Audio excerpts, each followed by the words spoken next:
Assalamualaikum warahmatullahi wabarakatuh. Salam Om Swastiastu, Namo Buddhaya, salam kebajikan. Halo semuanya, gimana nih kabarnya? Semoga kalian dalam keadaan sehat, penuh semangat, dan siap belajar hal-hal baru hari ini. Sebelumnya, perkenalkan, nama saya Atika Hikmatur Rahmah dari kelas 1A dengan NIM K7325030, program studi S1 PGSD Kebumen, Universitas 11 Maret. Nah, pada kesempatan kali ini kita akan membahas mengenai salah satu materi penting dalam pendidikan Pancasila, yaitu Pancasila sebagai sumber norma etik di Indonesia. Ini bukan hanya sekedar materi hafalan, tetapi sebagai bekal dalam hidup sehari-hari, baik sebagai mahasiswa, sebagai anggota masyarakat, maupun kelak sebagai tenaga pendidik yang akan membentuk karakter generasi penerus bangsa. Materi ini termasuk ke dalam ruang lingkup pendidikan Pancasila yang mempelajari nilai-nilai, norma, dan etika berbangsa dan bernegara. Karena pendidikan Pancasila membantu kita agar tidak hanya pintar secara akademik, tetapi juga bijaksana, berintegritas, dan memiliki kesadaran moral yang kuat. Nah, tujuan pembelajaran ini yang pertama yaitu dapat memahami pengertian etika. Yang kedua, menjelaskan bagaimana Pancasila menjadi sumber norma etik. Dan yang ketiga, menghubungkan Pancasila dengan kode etik profesi. Dan terakhir, mengidentifikasi contoh pengamalan subjektif etika Pancasila dalam kehidupan sehari-hari. Dengan tujuan ini, diharapkan kita mampu menerapkan nilai moral Pancasila dalam kehidupan nyata. Nah, sebelum masuk ke Pancasila sebagai sumber etika, kita harus tahu apa sih itu etika? Etika adalah ilmu yang mempelajari tentang baik dan buruk, dan tentang apa yang seharusnya dilakukan dan apa yang perlu dihindari. Etika berasal dari bahasa Yunani yaitu ethos, yang berarti kebiasaan atau karakter. Dalam konteks kehidupan, etika itu mencakup cara kita berbicara, cara kita bersikap, cara kita menghadapi masalah, cara kita memperlakukan orang lain, dan cara kita memakai tanggung jawab. Nah, etika bukan sekedar aturan tertulis. Etika berasal dari kesadaran batin. Seseorang yang beretika tidak perlu diawasi. Ia bertindak benar karena ia paham bahwa perilaku tersebut baik untuk dirinya dan orang lain. Contohnya, kita tidak membuang sampah sembarangan, bukan karena takut dimarahi, tetapi karena sadar bahwa itu merusak lingkungan. Kita tidak menyontek saat ujian, bukan karena takut ketahuan, tetapi karena menghargai kejujuran. Kita tidak menyebarkan berita hoaks, bukan karena takut dilaporkan, tetapi karena ingin menjaga kebenaran. Etika adalah pondasi moral yang membuat masyarakat hidup tertib, rukun, dan saling menghargai. Tanpa etika, relasi sosial mudah rusak, konflik mudah muncul, dan rasa percaya akan hilang. Selanjutnya yaitu norma etik bersumber dari Pancasila. Pancasila bukan hanya dasar negara, tetapi juga sumber nilai moral bangsa Indonesia. Setiap sila memuat nilai etika universal yang menjadi pedoman dalam membentuk perilaku manusia. Dari sinilah lahir yang kita sebut norma etik Pancasila. Mari kita bahas setiap sila dan nilai etikanya. Sila pertama, ketuhanan yang Maha Esa. Sila pertama menekankan bahwa manusia harus beriman kepada Tuhan dan hidup berdasarkan tuntunan moral agama.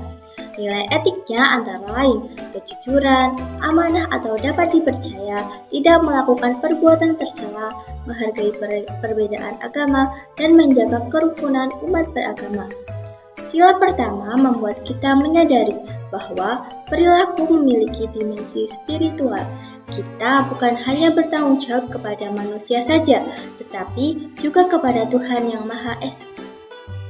Selanjutnya, sila kedua, kemanusiaan yang adil dan beradab. Sila kedua mengajarkan bahwa setiap manusia memiliki martabat yang sama. Nilai etikanya mencakup menghormati hak asasi manusia, menghindari kekerasan, tidak merendahkan orang lain, mengedepankan empati dan sopan santun, dan bersikap adil kepada siapapun. Contohnya, kita menghargai perbedaan pendapat di media sosial, tidak melakukan body shaming, menolong orang tanpa melihat status sosial.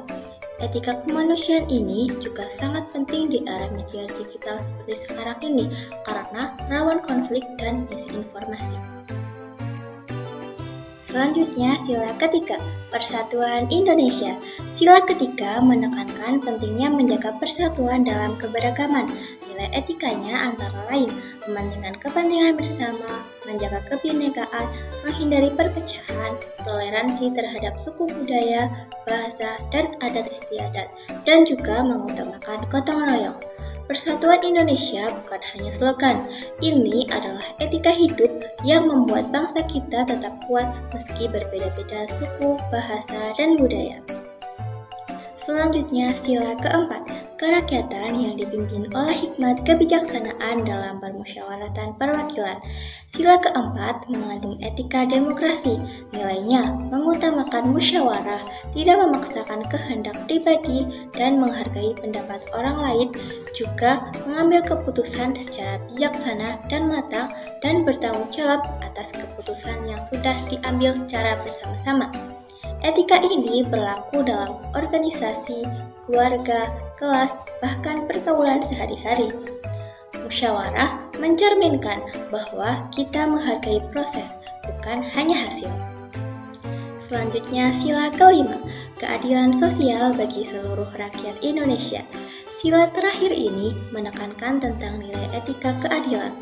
Nilai etikanya antara lain, tidak merampas hak orang lain, tidak korupsi, tidak mengambil keuntungan pribadi, memberikan perlakuan yang sama, dan mendukung kesejahteraan bersama. Keadilan sosial adalah tujuan akhir dari 4 sila sebelumnya.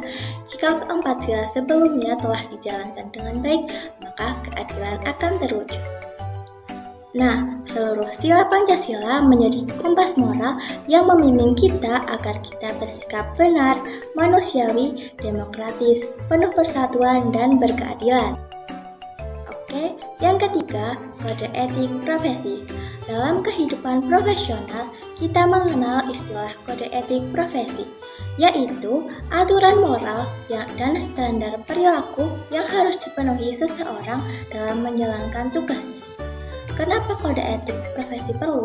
Karena setiap profesi membawa tanggung jawab besar. Contohnya, guru berperan dalam membangun karakteristik peserta didik, dokter berhubungan dengan keselamatan pasien, dan polisi menjaga ketertiban masyarakat dan keamanan masyarakat. Selanjutnya, fungsi kode etik.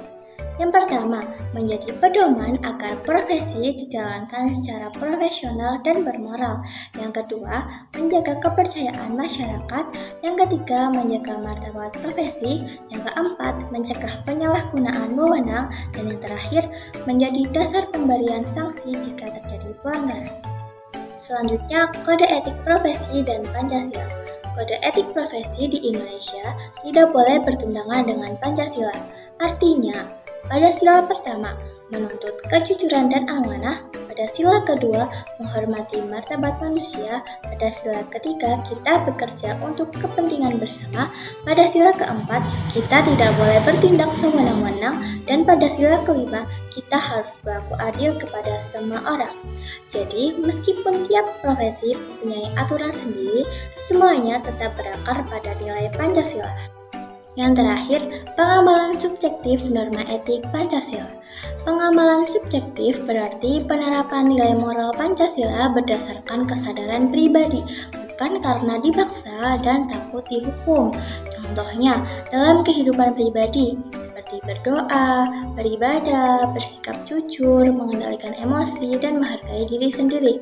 Dalam lingkungan sosial, menghormati orang tua, menghargai teman, gotong royong membersihkan lingkungan, dan tidak membuli atau mengejek orang lain. Dalam dunia digital, tidak menyebarkan hoaks, menghargai perbedaan pendapat, dan menggunakan media sosial secara bijak. Dan terakhir, dalam mengambil keputusan, kita harus mengedepankan musyawarah, tidak egois, dan menerima hasil musyawarah dengan lapang dada. Inilah bentuk nyata bahwa etika Pancasila dapat diterapkan kapan saja dan di mana saja. Nah, secara keseluruhan, Pancasila sebagai sumber norma etik memiliki peran yang sangat penting dalam kehidupan bangsa Indonesia.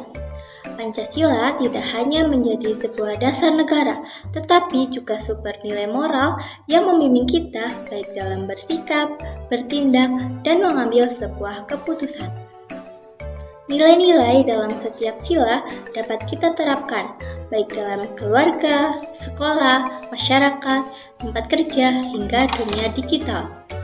Etika Pancasila ini akan membentuk kita menjadi manusia Indonesia yang berkarakter, berintegritas, dan memiliki kepedulian terhadap sesama. Jika seluruh warga negara Indonesia menerapkan etika Pancasila dalam kehidupan sehari-hari, maka bangsa kita yaitu Indonesia akan menjadi bangsa yang damai, adil, bersatu, dan beradab. Mari kita jadikan nilai-nilai Pancasila sebagai pedoman nyata dalam setiap tindakan agar bangsa Indonesia semakin beretika, bersatu, dan berkeadilan. Nah, demikian pembahasan kita tentang Pancasila sebagai sumber norma etik di Indonesia. Semoga materi ini tidak hanya menambah pengetahuan, tetapi juga menginspirasi kita untuk benar-benar menerapkan nilai-nilainya dalam kehidupan sehari-hari. Oh iya, aku punya pantun nih.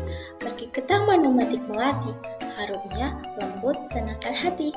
Belajar etika bukan cuma teori, tetapi bekal menjadi pribadi yang bermutu setiap hari. Terima kasih. Wassalamualaikum warahmatullahi wabarakatuh.